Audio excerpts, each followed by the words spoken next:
Welcome to the BEESi podcast. Here we are again, where we dive deep into the world of finance, technology, and everything in between. I'm your host, Jason. And today, besides having a special episode lineup, I'm also in front of a special background because I just want to get away from the usual office space. So, we are going to explore the fascinating world of fintech with our guest here, Mr. Kamaru, our usual guest. Welcome to the show. Thank you so much, Jason, for having me here. It's great to be here again, as usual. Fantastic.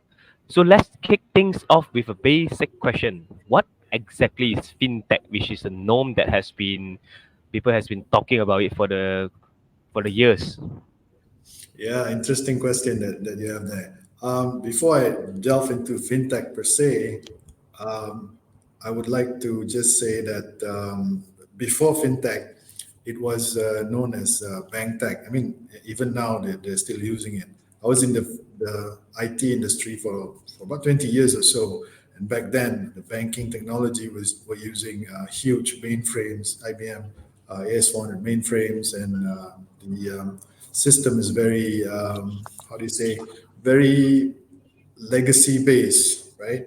Even nowadays, if you peek through your banks and see their system, their screen, it's a bit like a uh, MS-DOS kind of interface, not very user-friendly interface. So, fintech in general, coming up to fintech, it is short for financial technology, which refers to the innovative use of technology to deliver financial services. This encompasses a wide range of applications, including mobile banking, digital payments, robo advisors, peer to peer lending, and up till recently, blockchain based solutions as well. Fintech basically is essentially about leveraging on the technology to make financial services more efficient, accessible, and affordable for everyone.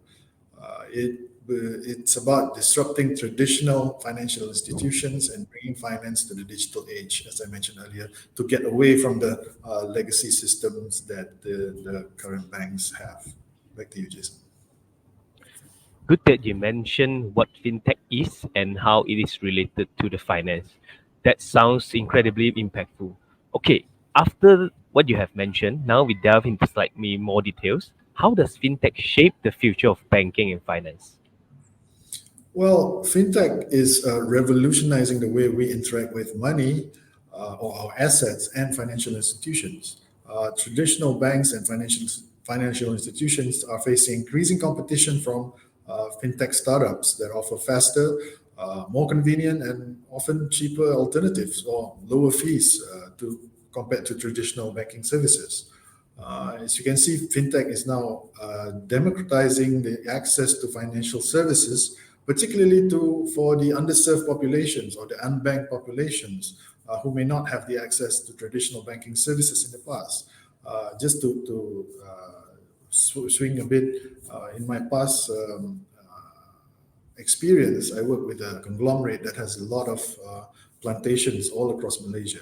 And they have a lot of foreign workers working at those plantations. And these workers, they don't have banking application, banking.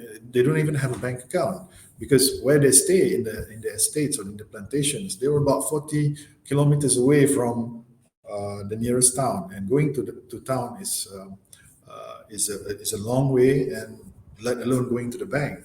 So, having said that, uh, it offers access to these people to be away from the traditional banking services from the past. Also, for as an example, BEESi, where we're working at now, is an innovative fintech platform itself. It is connecting digital investors with global fund managers, providing access and investment opportunities that once reserved for the certain sector of people. Yeah. Thanks for sharing. I've been always a fan of serving the underserved populations because I strongly believe that technology would be able to bridge the gap between the service provider who have been always servicing only the elite populations, everything. And due to a lot of constraints, be it like physical distance or even as basic as some documentations. So that's really interesting. But how does this fintech or relate to BEESi and what you guys are trying to achieve here? Like how? Yeah, BEESi basically embodies the essence of fintech by leveraging on technology to simplify and democratize investing. Though through its digital wealth management applications, BEESi provides users with access to a wide range of investment products and opportunities, streamlining investment processes and offering personalized investment recommendations when we are uh, on full steam, all within this user-friendly and secure platform. Also, BEESi is giving access to users to invest in products such as pre-IPOs, tech unicorns, and high-demand opportunities with ease.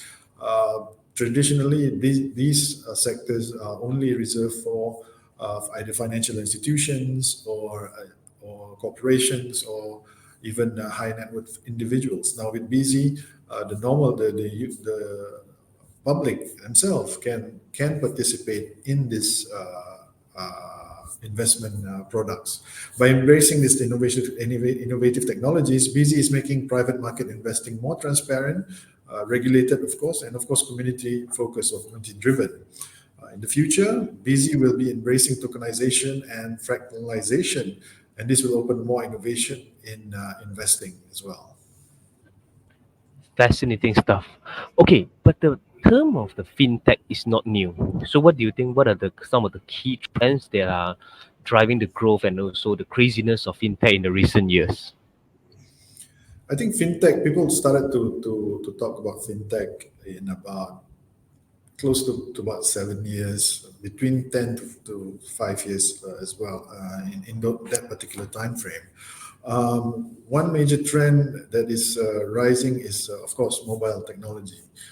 There are more mobile equipment around the globe right now compared to the whole population in the world. So, mobile equipment, mobile devices are, everyone has it, regardless of their economic background and so forth. So with smartphones and smart devices becoming more ubiquitous, more and more people are accessing financial services through their mobile devices, leading to proliferation of mobile banking apps and digital payment platforms. Another trend is the increasing adoption of AI or artificial intelligence, generative AI, and machine learning in finance. We know that most financial institutions now are looking at using chatbots for customer service. That has been going on for a while, but of late, these technologies are enabling more accurate risk assessments, personalized financial advice, automated investment management, and also ultimately enhancing the customer experience as well. Incredible. It's clear that fintech is truly revolutionizing the way we think about finance. Before we wrap up, I want to extend a huge thank you to Mr. Kamaro here and for their presence here today, as well as the sharing of their invaluable expertise in this crucial topic. Thank you so much, Jason, for having me here. It's been a pleasure as always, and I hope our listeners found this discussion informative. Thank you. And to our listeners, thank you for tuning in. Be sure to follow Busy for more insightful content in the future. Until next time, take care. Bye.